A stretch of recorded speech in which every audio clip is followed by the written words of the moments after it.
તો ગોંડલ ધારાસભ્યના પુત્રે દલિત યુવક પર કરેલા હુમલાને લઈને વિવાદ હવે વકર્યો છે। દલિત સમાજ દ્વારા જૂનાગઢથી રેલી નીકાળવામાં આવી હતી। ગોંડલમાં જયરાજસિંહ જાડેજા અને તેના પરિવારની દાદાગીરીના વિરોધમાં દલિત સમાજ દ્વારા રેલી કાઢવામાં આવી। જૂનાગઢથી ગોંડલ સુધી બાઇક રેલીનું આયોજન કરવામાં આવ્યું। બાઇક રેલીને લઈને ગોંડલમાં પોલીસનો ચુસ્ત બંદોબસ્ત ગોઠવી દેવામાં આવ્યો હતો।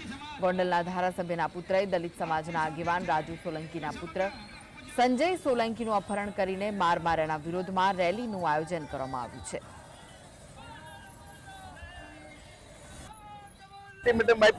અલ્ટિમેટમના અનુસંધાને અમે જૂનાગઢથી સરદારના બાબલે દસરા બાબલેથી બાબા સાહેબના સ્ટેચ્યુએ ફૂલહાર વિધિ કરી અને અહીંથી અમે વડાલ જવાના છીએ। વડાલ પાટીદાર સમાજના લોકો અમારી સાથે જોડાવાના છે। પાટીદાર સમાજના લોકોએ જે અમારી ઠંડા પીણાની પાણીની વ્યવસ્થા કરી છે બદલ પાટીદાર સમાજનો પણ હું આભારી છું।